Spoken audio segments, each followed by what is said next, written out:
18 divided by parentheses 3 plus 6 divided by 2 times 1 and parentheses. Now, if you think you have the answer, go ahead and put that into the comment section. I'm going to walk through and show you exactly how to solve this problem step by step. Now, of course, this looks like a very simple problem, but I guarantee you a lot of you are going to be shocked that you're going to get the wrong answer. So the key to getting the right answer is doing this problem in the correct order. So assuming you know basic number operations, i.e. how to add, subtract, multiply, and divide basic numbers, the real issue here is what order to take. So in other words, let's just take a look at this part of the problem. Should we maybe add and then divide, or maybe we multiply first and then divide and then add? So you can see here, if we take different orders, we're going to get different results. And of course, there's only one order that will yield the right answer. Okay, so how do we know the correct order to do a math problem? Well, we need to understand this acronym right here called PEMDAS. So what we're talking about here in terms of math is something called the order of operations. So in mathematics, things like addition, subtraction, multiplication, and division, and powers, these things right here are what we call mathematical operations. So how do we know which ones to do first? Well, again, we need to reference our lovely little acronym here called PEMDAS. So before I explain this, I'm going to go ahead and give you a nice little memory aid, a mnemonic, so you never forget PEMDAS. And that is, please excuse my dear Aunt Sally. One more time, please excuse my dear Aunt Sally. Now, I don't know what Aunt Sally did, but we thank her for her contributions to mathematics. All right, so PEMDAS is a checklist that goes from left to right. And here is how it works. So P stands for parentheses. So if we have any parentheses in our problem, that's where we're going to start. But technically, this P stands for grouping symbols. So you can have brackets like this or these type of squiggly brackets. In other words, grouping symbols are ways we can group numbers together. So like right here, we're grouping all these numbers together with these parentheses right there. So this is a bit of a hint on what we need to do first in this problem. Now, another thing about this step is if you have parentheses inside of brackets, let's say, for example, you always start with the innermost parentheses and work your way out. Okay, now sometimes there are no parentheses in your problem, and if that's the case, well, you just continue to scan this PEMDAS checklist from left to right and see if you have the next thing on the list, and that is E, and E stands for exponents, but really you can think of this as powers. So if you have any powers in your problem, you're going to do this next. Now let's take a look at 2 to the third power. This little number up here in the top right is called the exponent, and this number down here is called the base. The entire thing is a power. So 2 to the third power means take 2 and multiply it by itself 3 times. So 2 times 2 times 2, of course, is 8. And this is how we evaluate powers. Now, again, if you don't have any powers, you just skip that step and move on to the next thing. Okay, so now we're down to M, D, A, and S, and let me go ahead and just tell you what these things stand for before we get into how to use this PEMDAS checklist. So M stands for multiplication, D stands for division, A stands for addition, and S stands for subtraction. Now, it seems logical that the next thing that we need to do here is multiplication because it's the next thing on our list from left to right. Unfortunately, this is wrong, and what I'm going to tell you will help you avoid one of the most common basic math mistakes out there. Now, the next thing that you do is any multiplication or division, and you're going to do whatever you see first from left to right.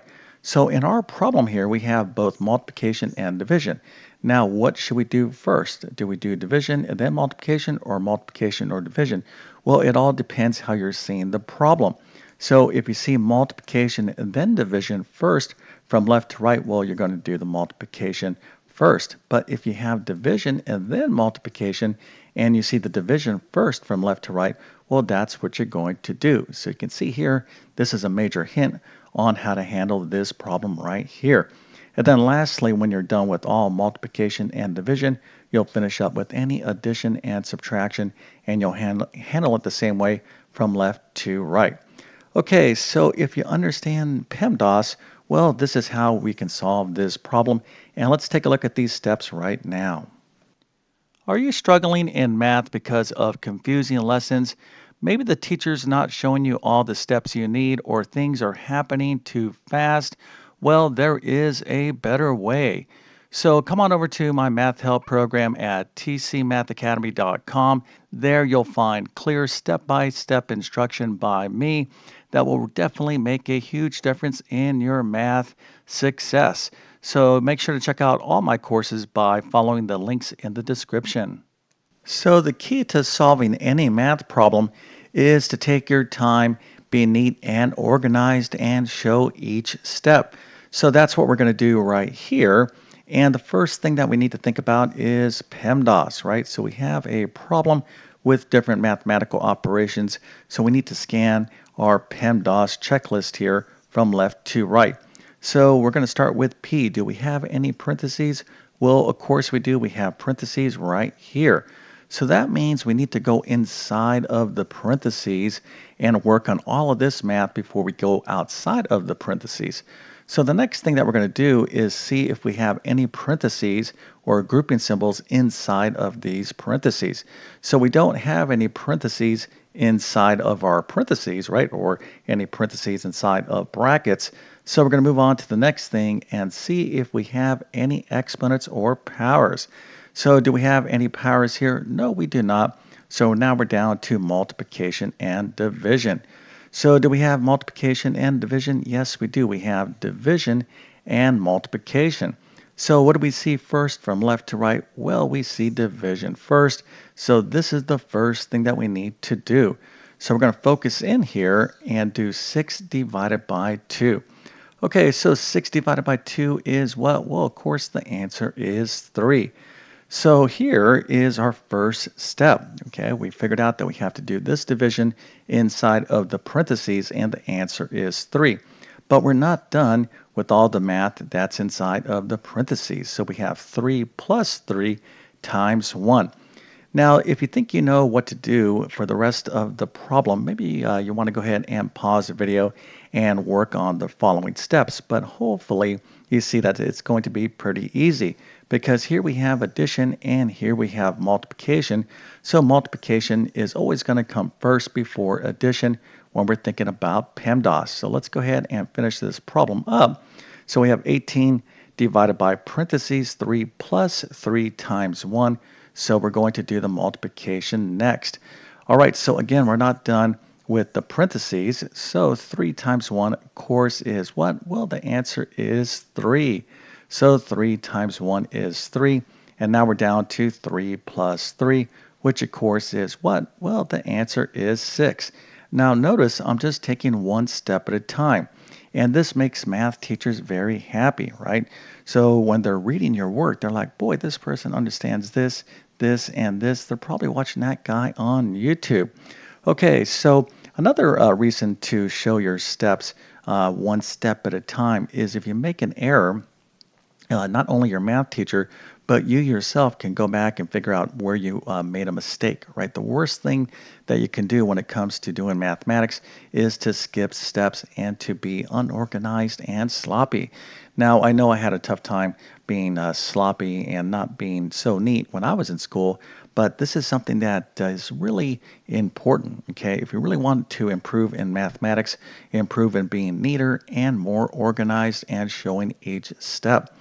Okay, so let's go ahead and finish this problem up. So we have 3 plus 3, of course, is 6. And now the last step is division, right? So 18 divided by 6, of course, is 3. All right, so how did you do? Well, if you got this right, I definitely have to give you a nice little happy face, an A plus, and a 100%. So the whole idea here is simply to review basic math skills. And if you haven't done basic math in a long time, of course, you're going to lose these skills. Now, of course, all of us, use our calculators, and that's fine. But it's really important that you actually understand the principles of basic mathematics. This is really important in terms of practical mathematics. Now, if you're interested in learning algebra, geometry, or more advanced math, the first thing that you need to do is make sure you have a strong math foundation, i.e., that you really understand arithmetic and basic math. So, if you want a way to improve or review in basic mathematics, let me go ahead and offer you a few quick suggestions. You'll find the links to these courses in the description of this video. But my first course that I want to recommend is my Math Foundations course. It's a quick little kind of mini boot camp, a quick review of arithmetic. All right, so I cover decimals, fractions, number operations, order of operations, positive, negative numbers, percent, etc., etc. Now, if you want to review basic math and then some algebra and geometry, check out my Math Skills Rebuilder course. You'll find links to both of these courses in the description of this video. Okay, so with all that being said, I definitely wish you all the best in your math adventures. Thank you for your time and have a great day.